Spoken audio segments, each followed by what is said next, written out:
Hello everyone, welcome back to study time with Isha. तो आज हम जो टॉपिक पढ़ने जा रहे हैं उसका नाम है relationship between mean, median and mode. तो अभी तक मेजर्स ऑफ सेंट्रल टेंडेंसी में हम ये तीनों कॉन्सेप्ट्स पढ़ चुके हैं, मीन, मीडियन एंड मोड। तो आज की क्लास में हम क्या डिस्कस करेंगे कि how these three measures are related to each other, right. तो देखिए होता क्या है, दो सिचुएशंस होती हैं। एक सिचुएशन होती है जब ये तीनों एक दूसरे के बराबर होते हैं, when mean is equal to median is equal to mode। और दूसरी सिचुएशन होती है when mean, median, mode they are all different, they are not equal to each other। ठीक है, ये किस केस में होता है? तीनों कब बराबर होते हैं? जब हमारे पास होती है symmetrical distribution. Symmetrical distribution, symmetrical अभी हम एक एग्जाम्पल की हेल्प से समझने की कोशिश करेंगे हम जो बोल रहे हैं। और दूसरा ये होता है जब एसिमेट्रिकल या नॉन सिमेट्रिकल डिस्ट्रीब्यूशन होगी, तो उस केस में हमारे ये तीनों बराबर नहीं होते हैं। ठीक है, अब मीन, मीडियन, मोड तीनों कब बराबर होंगे? देखिए हमारे पास जो हम कह रहे हैं ना सिमेट्रिकल डिस्ट्रीब्यूशन, मतलब हमारा जो डेटा है वो एक सिमेट्री में है। मतलब कम वैल्यू, उससे बड़ी वैल्यू, उससे बड़ी वैल्यू, फिर कम वैल्यू और फिर कम वैल्यू। ठीक है, लेकिन ये एक सिमेट्री में है सारी चीजें। ठीक है, वो किस तरीके से, देखिए हम एक एग्जाम्पल की हेल्प से समझने की कोशिश करते हैं। देखिए यहाँ पर हमने ये एक डिस्क्रीट सीरीज बना रखी है। हमारे पास एक्स वेरिएबल है और फ्रीक्वेंसी है। ठीक है, हमारे पास डेटा देखिए कैसा है, इंक्रीजिंग ऑर्डर में है, 10, 20, 30, 40, 50, 60, 70, 80 एंड 90। और साथ में ही उसकी फ्रीक्वेंसीज गिवन है। तो अगर आप इस डेटा को देखोगे तो देखिए एक प्रॉपर पैटर्न में आपकी फ्रीक्वेंसीज बन रही है। 1, 2, 3, 4 इंक्रीज हुई, सॉरी 5 तक इंक्रीज हुई, उसके बाद 4, 3, 2, 1 डिक्रीज होना शुरू हो गई। ठीक है, तो मतलब फ्रीक्वेंसीज इंक्रीज हुई एक पॉइंट तक, उसके बाद डिक्रीज होना शुरू हो गई। ठीक है, अब इसी डेटा को अगर हम एक ग्राफ की हेल्प से समझने की कोशिश करते हैं तो देखिए हमने एक्स एक्सिस पर ली है एक्स की वैल्यूज और वाई एक्सिस पर ली है हमने फ्रीक्वेंसी की वैल्यूज, राइट। अब देखिए पहला, अब यहाँ जो एक्स एक्सिस पे आप देखोगे तो 20-20 का गैप हमने लिया है, तो 0, 20, 40, 60, 80 एंड 100। ठीक है, और वाई एक्सिस पर हमने फ्रीक्वेंसीज लिखी हैं 1, 2, 3, 4, 5, 6, क्योंकि हमारी जो वैल्यूज हैं वो 1 से लेकर 5 तक है। चलो 6 तक हमने शो कर दिया। ठीक है, अब अगर हम पहली वैल्यू प्लॉट करें, 10 के अगेंस्ट फ्रीक्वेंसी है 1, तो 0 और 20 के बीच में 10 आएगा, राइट। तो इसी के कॉरेस्पॉन्डिंग ऊपर ये पहला पॉइंट है। फिर उसके बाद दूसरी वैल्यू है 20 के कॉरेस्पॉन्डिंग 2, तो 20 एक्स एक्सिस पर ऊपर हम गए 2, ये हमारा सेकेंड पॉइंट है।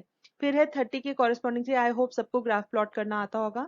फिर 30 के बाद 30 के कॉरेस्पॉन्डिंग है 3, तो देखिए 20 और 40 के बीच में 30 आता है, इसके ऊपर हम गए, ये हमारा पॉइंट आ गया 30 के कॉरेस्पॉन्डिंग 3। फिर है 40 के कॉरेस्पॉन्डिंग 4, तो हमने एक्स एक्सिस पर देखा 40, ऊपर गए 4 के कॉरेस्पॉन्डिंग, ये आ गया 44। फिर 50, 40 और 60 के बीच में 50, तो 50 के कॉरेस्पॉन्डिंग है 5। उसके बाद 60 के कॉरेस्पॉन्डिंग है 4। इसी तरीके से 70 के, 60 और 80 के बीच में 70 और इसके कॉरेस्पॉन्डिंग है 3। उसके बाद 80 के कॉरेस्पॉन्डिंग 2, 90 के कॉरेस्पॉन्डिंग 1। ठीक है, ये पॉइंट्स प्लॉट करने के बाद अगर हम इनको ज्वाइन करें, ठीक है, तो ज्वाइन करें तो एक तरह से आप देखिए एक सिमेट्री बन रही है। ठीक है, हम लाइन से नहीं करते, एक फ्री हैंड कर्व अगर बनाएं तो इस तरह से आपकी ये सिमेट्रिकल एक ट्रायंगल जैसा बनेगा, है ना। अब देखिए अगर हम इसको सेंटर से डिवाइड करें, सेंटर पॉइंट आपका कौन सा बन रहा है यहाँ पर, 50। ठीक है, थोड़ी सी लाइन टेढ़ी हो गई है, ये आपका पॉइंट है 50। अब अगर हम देखें इसके जो लेफ्ट साइड वाला पोर्शन है और राइट साइड वाला पोर्शन है, एक जैसा है ना, जितनी वैल्यूज एक साइड पे हैं उतनी ही दूसरी साइड पे हैं, और पॉइंट्स भी एक दूसरे के बिल्कुल पैरेलल हैं। ठीक है, तो इसका मतलब ये सिमेट्रिकल डिस्ट्रीब्यूशन है। इसे हम स्टैटिस्टिकल टर्म्स में नॉर्मल डिस्ट्रीब्यूशन भी कहते हैं। ठीक है, अब यहाँ पर आप एक चीज नोट करोगे, अगर आप इस ये जो हमें डेटा गिवन है इसके लिए अगर आप मीन, मीडियन और मोड कैलकुलेट करोगे तो तीनों ही आपके 50 के बराबर आएंगे। ठीक है, आपको फॉर्मूले पता है, आपने कैलकुलेट कर लेना है। ठीक है, तो ऐसी सिचुएशन में जहां पर हमारा डेटा सिमेट्रिकल होता है, मतलब अगर हम उसको सेंटर से डिवाइड करें तो हमें दोनों साइड एक जैसा पार्ट दिखेगा, उसे हम बोलते हैं नॉर्मल डिस्ट्रीब्यूशन। और ऐसी सिचुएशन में होता है हमारा mean is equal to median is equal to mode. ठीक है, और इस केस में आपका ये आएगा 50 सेंटर वाला। ठीक है, अब लेकिन प्रैक्टिकली देखा जाए तो यूजुअली ऐसा नहीं होता। ठीक है, अगर हम सपोज स्टूडेंट्स के मार्क्स की ही बात करते हैं तो ऐसा तो नहीं है ना कि वहां पर सेम ऐसा ही पैटर्न फॉलो होगा, है ना, तो वो आगे पीछे हो सकता है। तो उसकी वजह से क्या होता है, हमारी जो डिस्ट्रीब्यूशन होती है यूजुअली प्रैक्टिकली कैसी होती है, एसिमेट्रिकल डिस्ट्रीब्यूशन। ठीक है, मतलब वो सिमेट्रिकल नहीं होती है। तो एसिमेट्रिकल अगर हम कह रहे हैं तो उसका मतलब ये हुआ कि वो किस तरह की हो सकती है। अगर हम ड्रॉ करें तो देखिए, वो इस तरह से भी हो सकती है और वो इस तरह से भी हो सकती है। ठीक है, एज कंपेयर टू जो नॉर्मल डिस्ट्रीब्यूशन है जो ऐसे होती है। ठीक है, और सेंटर से डिवाइड करने पर दोनों सिमेट्रिकल पार्ट्स होते हैं। तो जब हमारे पास एसिमेट्रिकल डिस्ट्रीब्यूशन है उस केस में जो हमारा मीन मीडियन मोड है वो एक दूसरे के बराबर नहीं होता। ये जो कॉन्सेप्ट है ये हम डिटेल में पढ़ेंगे जब हम मेजर्स ऑफ डिस्पर्शन और आगे स्क्यूनेस पढ़ेंगे, वहां पर हम ये थोड़ा सा ज्यादा डिटेल में पढ़ेंगे। तो फिलहाल के लिए आपको याद रखना है कि प्रैक्टिकली मीन मीडियन मोड बराबर यूजुअली नहीं होते हैं, और जब वो नहीं होते हैं तो वो आपस में कैसे रिलेटेड होते हैं उसके लिए आपको एक फॉर्मूला याद करना है। ठीक है, वो फॉर्मूला क्या है जो हमने मोड के टाइम भी पढ़ा था। बिल्कुल ही सिंपल फॉर्मूला है, बस आपको क्या याद रखना है, mode is equal to 3 times median minus 2 times mean. This is the simple formula जो आपको याद करना है। तो एग्जाम में क्या हो सकता है, आपको हो सकता है डेटा गिवन हो, उसमें आपको सपोज मोड कैलकुलेट करना है, तो अगर आप मीडियन और मीन कैलकुलेट कर लोगे उस डेटा में तो आपको ये फॉर्मूला लगा के मोड मिल जाएगा। या फिर मतलब इन तीनों में से कोई दो वैल्यूज हो सकता है गिवन हो और तीसरी आपको कैलकुलेट करनी हो। ठीक है, ऐसा भी हो सकता है। तो किसी भी तरह का क्वेश्चन आए आपको ये फॉर्मूला याद रखना है, तो आपने बस कैलकुलेशन करनी है और आपका आंसर डन। ठीक है, तो अब हम 2-3 क्वेश्चन प्रैक्टिस करते हैं और देखते हैं कि कैसे हम कोई दो वैल्यूज की हेल्प से तीसरी वैल्यू कैलकुलेट कर सकते हैं। तो आइए देखते हैं फर्स्ट एग्जांपल। देखिए, पहला क्वेश्चन है द मोड एंड मीन। अब यहाँ पर आपको डेटा गिवन नहीं है, वैल्यूज गिवन है। तो क्या वैल्यूज गिवन है, मोड गिवन है, मीन गिवन है, मीडियन आपको कैलकुलेट करना है। ठीक है, तो हमने सिंपली क्या करना है, फॉर्मूला लगा लेना है, mode is equal to 3 times median minus 2 times mean. ठीक है, क्या कैलकुलेट करना है, मीडियन। तो हम मीडियन को एक साइड ले जाएंगे, हम लिखते हैं 3 median is equal to mod plus 2 times mean। बस वैल्यूज पुट करनी है विच इज अच्छा चलो मीडियन रखते हैं एक साइड, ये हो जाएगा mod plus 2 times mean whole divided by 3। अब हम वैल्यूज पुट कर देते हैं सिंपल। मोड कितना है, मोड हमारा है 32.1 प्लस 2 इंटू मीन कितना है 35.4 डिवाइड बाय 3। तो इसको अगर हम सॉल्व करेंगे हो जाएगा 32.1 प्लस 2 इंटू करना है 35.4, ये आता है 70.8 डिवाइड बाय 3। तो इसको अगर आप सॉल्व करोगे ये आपका आ जाएगा 32.1 हो गया 102.9 डिवाइड बाय 3 करना है, तो ये आ जाता है आपका आंसर इज 34.3। ठीक है, तो आपने कैलकुलेट कर लेना है। तो यहां से हमें मिल गया मीडियन 34.3, है ना, बिल्कुल सिंपल। चलिए एक एग्जांपल और करते हैं। अब हमारे पास है median and mode of a distribution are given और मीन हमें कैलकुलेट करना है। तो अगेन जो फॉर्मूला है एक ही फॉर्मूला हमने याद रखना है और उसी की हेल्प से कैलकुलेशंस कर लेनी है। तो mode is equal to 3 median minus 2 mean, right. अब हमें क्या गिवन है, मीडियन एंड मोड। तो हम मीन कैलकुलेट करना है, मीन को एक साइड रखते हैं, हम लिखेंगे this implies 2 mean is equal to 3 median minus mode which is equal to, चलिए 2 भी उधर ले जाते हैं, तो mean is equal to 3 times median minus mode upon 2। बस अब वैल्यूज पुट कर देंगे, this is equal to 3 into median कितना है 20.6 माइनस मोड कितना है 26 divide by 2।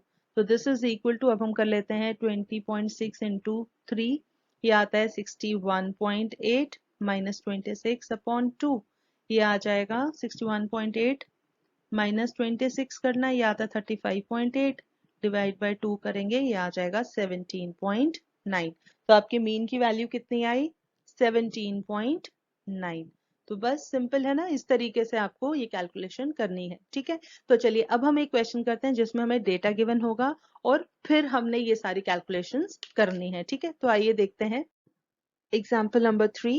Calculate mean and median from the data given below and using them find mode.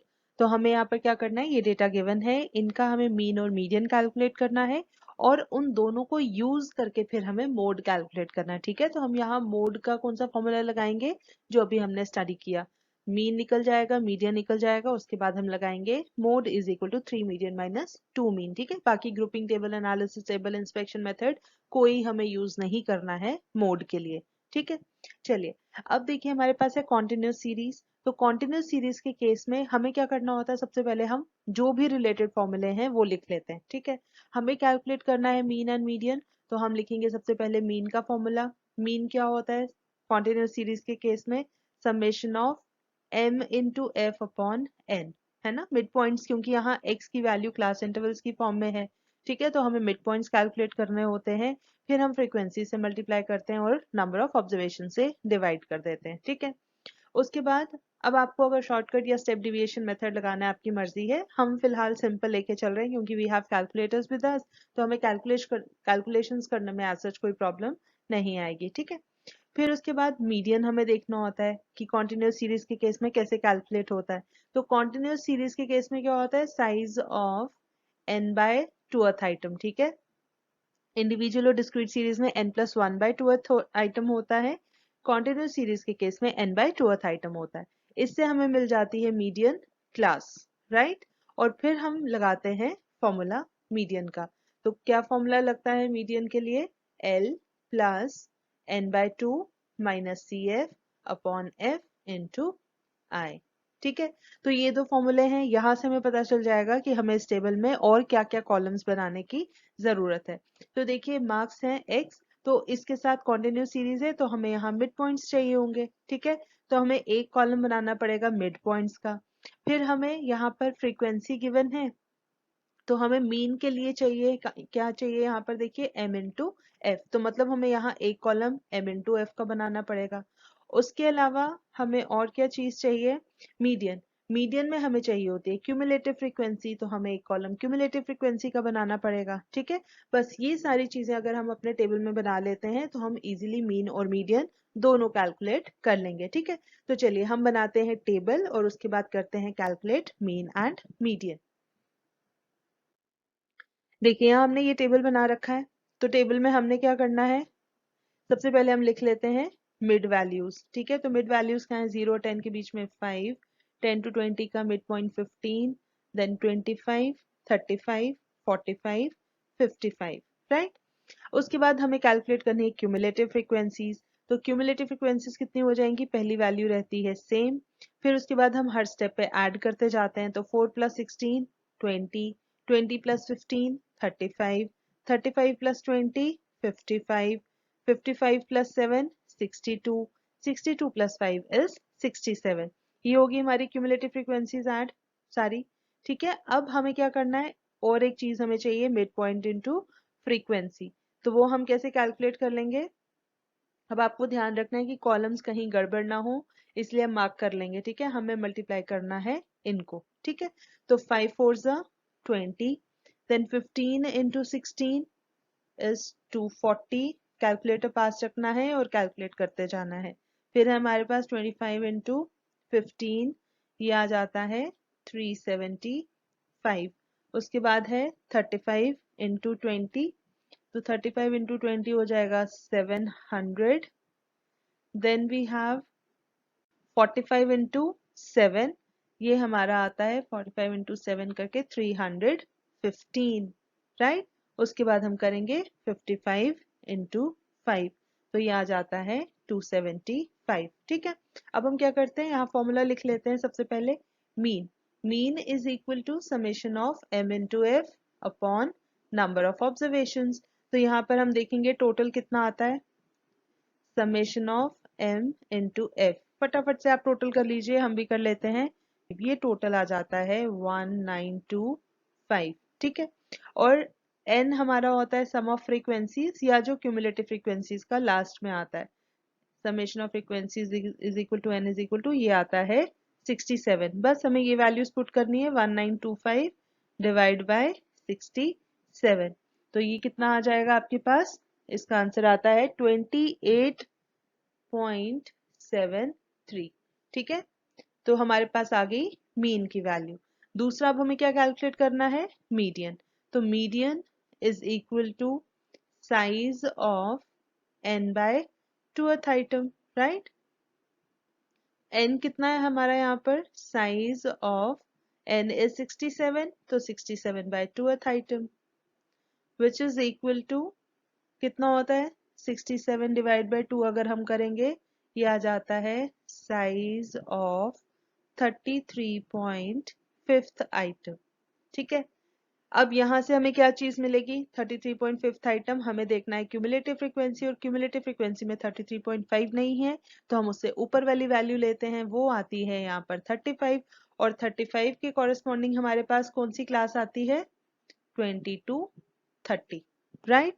तो हमारे पास इसका मतलब 33.5th आइटम लाइज इन कौन सा क्लास इंटरवल, 22 30।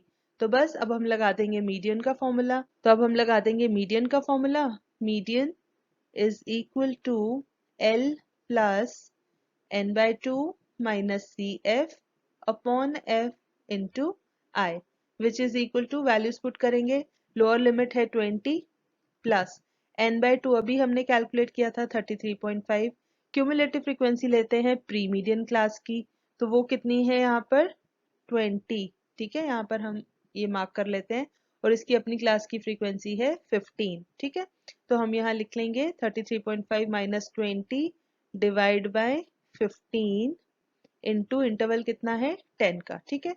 तो जब हम इसको सॉल्व करेंगे ये आ जाएगा 20 प्लस हम करेंगे 33.5 माइनस 20, इसको डिवाइड करना है 15 के साथ, ये आता है 0.9 इंटू 10 करेंगे, ये आ जाएगा 9। तो 20 प्लस 9 ये आ जाएगा 29, ठीक है। तो ये 29 आ गया हमारा मीडियन, मीन आ गया, मीडियन आ गया। बस अब हमें मोड का फॉर्मूला लगा देना है और हमें मोड की वैल्यू मिल जाएगी, ठीक है। तो चलिए हम देखते हैं मोड कैसे कैलकुलेट होगा। हम यहाँ लिखेंगे मोड का formula, mode is equal to 3 times median minus 2 times mean, ठीक है। अब हम इसमें पुट करते हैं वैल्यूज। तो मीडियन हमारा कितना आया अभी 29, हम लिखेंगे 3 इंटू 29 माइनस 2 इंटू मीन कितना आया था 28.73। बस अब इसको सॉल्व कर लेना है, ये हो जाएगा 3 इंटू 29 होता है हमारा 87 माइनस 2 इंटू 28.73, ये आता है हमारा 57.46। तो अगर हम इसको सॉल्व कर लेंगे ये हमारा आ जाएगा 29.54। तो है ना सिंपल, बस आ गया आंसर।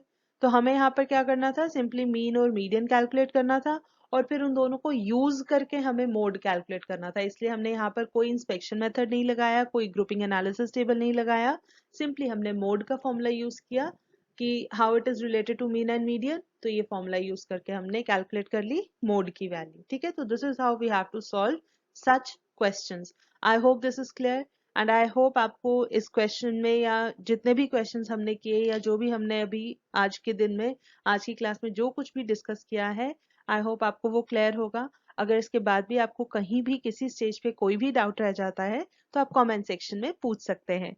तो फिलहाल हमारी तरफ से आज के लिए इतना ही। With this I will take you leave. मगर जाने से पहले अगर आपको ये वीडियो पसंद आई हो तो इसे लाइक ज़रूर करें, अपने जानने वालों के साथ ज़्यादा से ज़्यादा शेयर करें, और हाँ, अगर आपने अभी तक इस चैनल को सब्सक्राइब नहीं किया है तो प्लीज़ इसे सब्सक्राइब ज़रूर करें। हम जल्दी हाजिर होंगे एक नए कॉन्सेप्ट के साथ, तब तक के लिए टेक केयर, बाय बाय।